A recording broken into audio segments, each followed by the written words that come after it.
This video is for my Physical Sciences 153 class for the recorded radar portion of the lab. For this, I'm actually using a website called Weather Underground and their Wonder Map. I'm using this one because there's a lot of options in terms of how I can customize what's being shown so that it's clearest for my students. Now I'm going to go ahead and pause this for a moment and show you some different features here. So I've got it listed as showing weather, and I can put up here a legend which tells me what the colors mean on the screen. If I zoom out here, I can see that way up north, I do have some frozen and some mixed areas, which are shown in the light blue colors or the pink colors. But we're going to zoom in on a section where there's some rain, and specifically focusing in on a section where I've got a nice storm going through here. So I'm going to grab this section here, and I've got it paused and I've taken it back to the start of the loops. The Weather Underground typically uses an hour-long loop. So this one started at 6:35 in the morning for Eastern Standard Time. So it tells you the date, the time, and the time zone in there. If I hit play, it's going to show the set of images, and I actually have it sped up a little bit so it's a little easier to see the motion of this storm.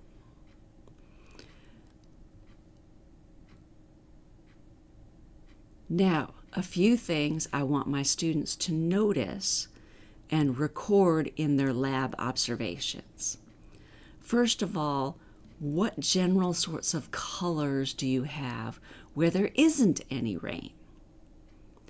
What sorts of colors do you have in areas where there's light rain?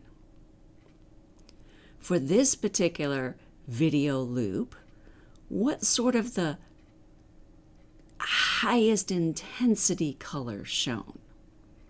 Now again, if you look at the scale over here on the far right-hand side of this recorded video, there's a difference where it goes from green to darker green and then jumps over into the yellow, so that highlights it a little bit more, into the lighter orange or darker orange or reddish orange, and then into the red.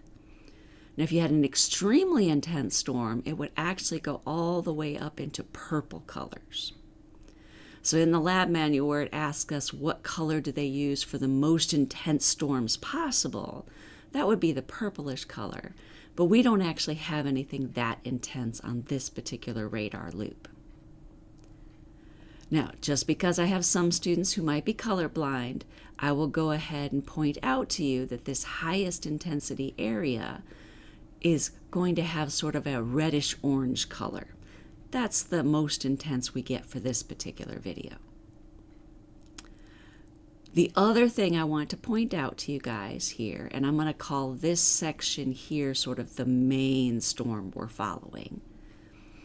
I'm going to ask you, does that storm get more intense or less intense and more spread out as the time went by?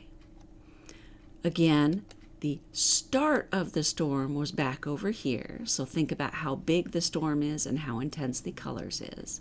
And then as we move, that storm moved over here, and again, look at the colors and how concentrated it is.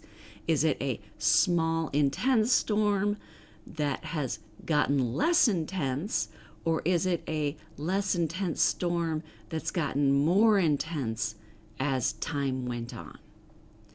I'll play it just a few more loops through, but you can also re-watch this video and then use this to answer the questions in your lab manual for the recorded radar section.